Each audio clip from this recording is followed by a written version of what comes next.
Happy holidays. What I am about to talk about has nothing to do with the holidays, but I recently put up my tree. I'm very proud of it. That's why it's taking up the majority of the frame. I'm not even religious, thus the top hat instead of a star.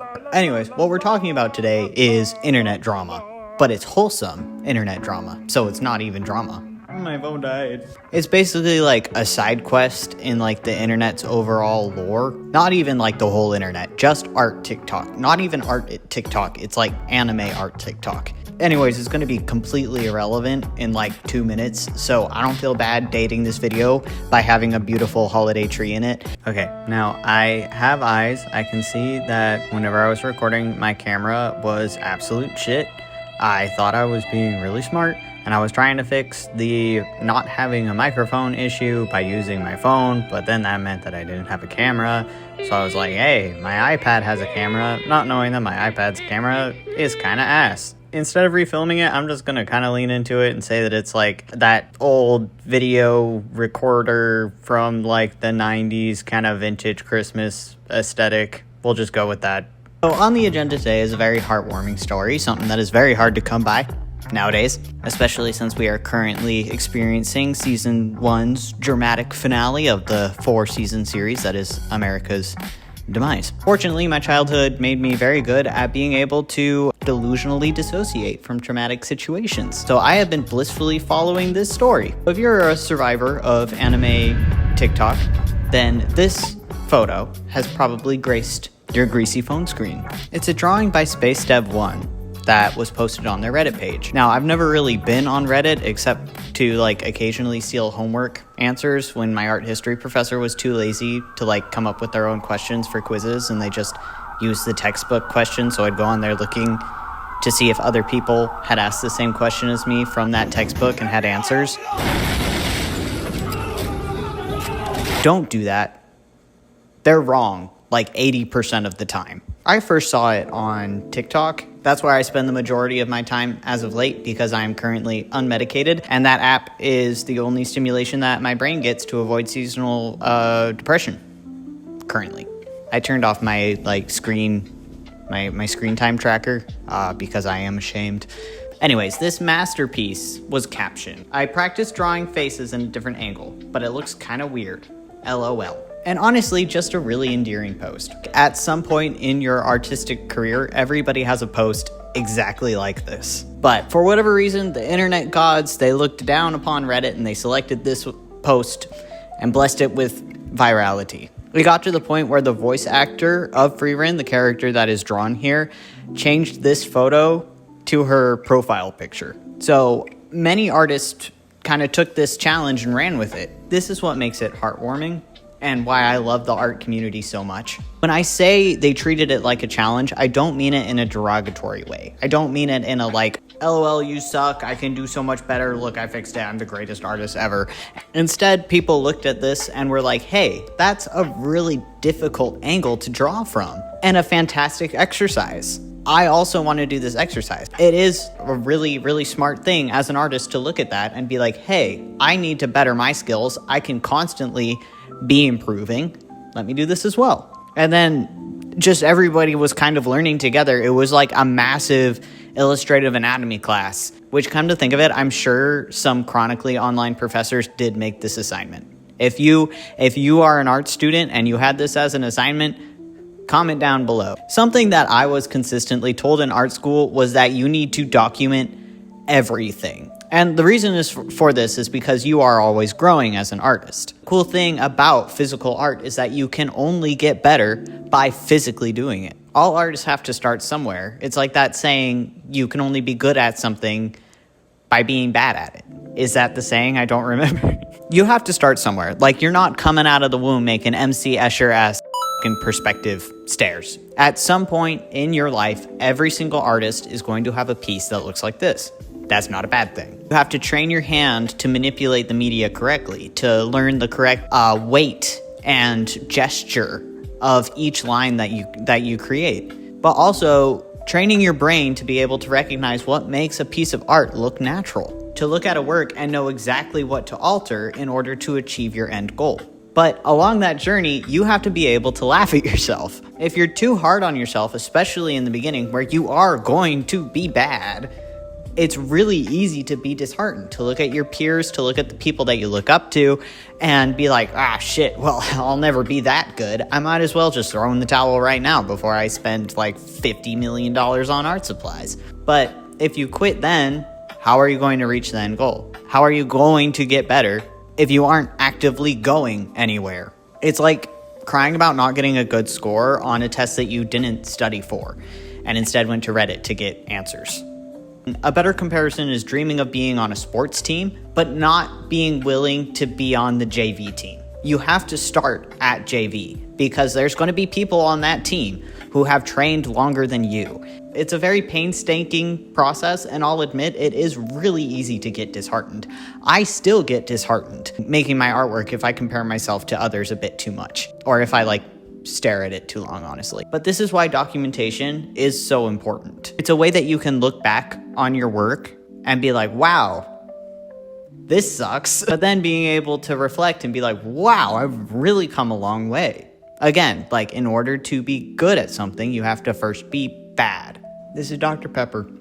This is the blackberry one. I've never tried it before, but I could only find it in a whole 12-pack case, and it's it kind of tastes like fruit leather. If you've ever had it from those Rocky Mountain holistic food shops. Because artists who have been in the game a long time are used to laughing at themselves, I have created some true monstrosities in my time. Then paraded them around, showing them to everybody, only to go back into my studio the next day and be like, oh, that was embarrassing.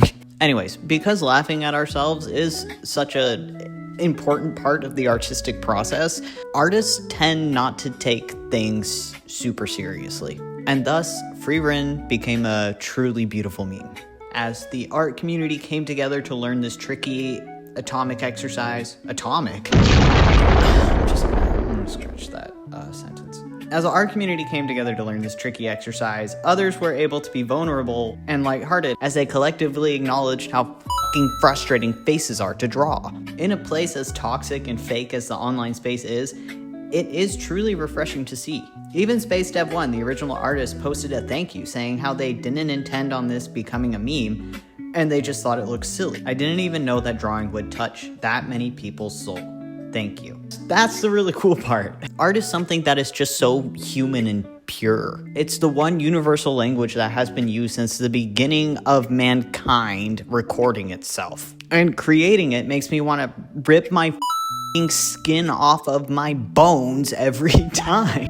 The amount of tips and encouragement in the comments makes my heart get all squishy and warm. I even saw it myself when I recently posted an animation screen recording. I don't know what I'm doing, but I want to learn. I am miles behind the creators that I look up to. I jumped headfirst into animation hell, and then I shared my pain online. I knew that I was doing it incredibly wrong. I hoped it would give an animator a laugh. And instead of laughing at me, I immediately got a bunch of helpful tips and tricks from some really kind and genuinely talented artists. I also got a lot of how did you manage to do that so wrong? But it's also little imperfections like this that make art.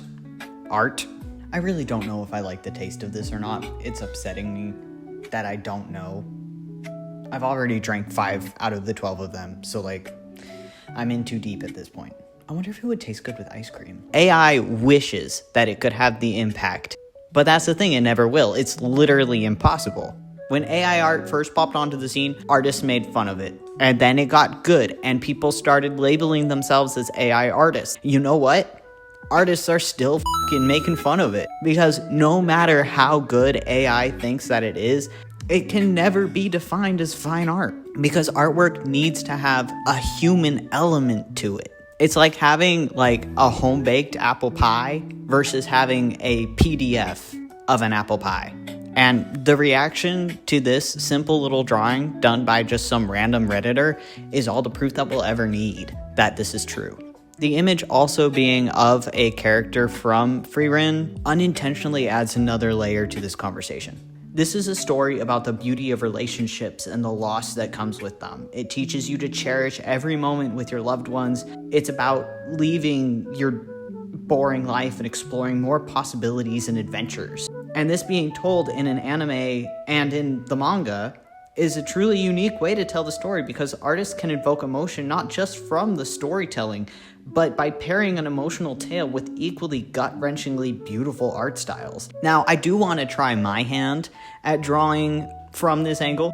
I'm not all talk, which I'm honestly already kind of dreading. Ever since I saw this meme, I knew that I was going to try it, and I knew I was going to have a hell of a time. I have taken several illustrative anatomy classes, and so I know all the stupid little methods that they teach you. Whether they work or not for you, I don't know. I'm just going to show you what works for me and the way my stupid little brain works. I started using the Loomis head method. This is my favorite method, and oddly controversial in my illustration classes, but out of everything that we learned, it made the most sense to me. Go look up a video on YouTube explaining it, because they will do a much better job than me. Is based off of a very realistic face, because you have to be able to learn how to do anatomy correctly in order to exaggerate it and change it in a way that it will still make sense. Watching me draw on like times 50 speed is also making me look way better than I actually am, because you can't see me like hover my pencil above the page for 5 minutes, smoke coming out of my ears trying to figure out what the fuck I'm doing. I'll be real, I actually rarely use the whole Loomis head. Usually I use like 2 lines from it and then regret it later on because I was too lazy to put the head in the first place. But for your sake, I did it. I also would like to apologize for the state of my sketching lines. I recognize that it looks like a child with a jumbo crayon. They are so thick and messy, but it makes sense, okay? Just trust the process. I feel like it's kind of a visual representation of my the way that my ADHD brain likes to organize things. Barf it all onto the page all at once, and we'll figure it out later. If you're trying to make every single line that you draw perfect, you're going to be there for hours, and it is going to end up looking very stale. This actually, all things considered, is a pretty clean sketch for me. There's me struggling with the frickin' jawline, just like I knew I would. Usually it's the nose that trips me up. Since this is anime, it was a bit easier though. And that second eyeball, I don't even have to draw it because it was hiding behind the nose, so that's nice. You don't want your lines to connect all the time. Your brain is gonna kind of put together the puzzle pieces, so really just draw the lines where it's gonna be most important. The lazier I get in my sketch, usually the better it looks. Also, as you can see, I brought my Loomis head back for the shading. I'm relatively new to digital art because I was too broke all through college to buy myself a tablet. Could I have done this analog and shown you that way because I am more experienced in that? Yeah, but I didn't think about that until just now. I probably should have shaded that earring as well, since that's behind her. Pretend that I shaded that and didn't throw a highlight on it. Is it perfect? Absolutely not. It never will be. Is there a bunch of mistakes in it that I'm seeing now that I'm watching it? Yes. But I'm not going to say what any of those are, in hopes that you won't. Cool. So I threw a bit of texture on it to kind of personalize it. This took me maybe 4 hours. Looking at it now, I see many mistakes, but I am not going to go back and fix them because it's fine and we're done. Leave your critiques below. About me, not about the tree. Anyways, you should support your fellow artists and go fucking draw. I don't want to hear this, oh, I'm not talented enough, or I can only draw a stick figure. Stop being a pussy, pick up a pencil, and start fucking using it. There are endless free tutorials online. And as we learned today, there is no such thing as a failed drawing. And if you want to support a fellow artist financially, I know a guy. Scroll down into this description and get yourself some of my doodles. But anyways, you gotta get it now because shipping is a nightmare. And it's the holiday season. I'm feeling generous. I'll throw a couple extra little gifts in the packages if you buy them now. Right now. Or you can give me a Christmas present by just subscribing. It's really easy. I also have a Patreon. That's where I post most of my works in progresses, some stupid little sketches that I do on the side, and you can have a say in what I draw in the future, content that I make, stuff like that. If you want. Bye. I want apple pie now. I grew up with pumpkin chocolate chip cookies and chocolate covered cinnamon Santas during the holidays, and I have not been able to find those anywhere here, and every time I mention a cinnamon bear or a cinnamon Santa, people look at me like I'm crazy. I'm not crazy. They exist. I remember eating an entire bag of them one year and I got so sick and my vomit was so red. Or pumpkin chocolate chip cookies. I can make those myself. I literally have. But like, y'all are missing out. Why are we sleeping on pumpkin chocolate chip cookies? We need more pumpkin chocolate chip cookies. This should be a worldwide thing. Do yourself a favor, look up a recipe for pumpkin chocolate chip cookies and bake them. I might put a link in the description for my pumpkin chocolate chip cookies. They won't be as good as mine though, because I've mastered that shit. That's my Christmas gift to you. Have a pumpkin chocolate chip cookie. You're welcome.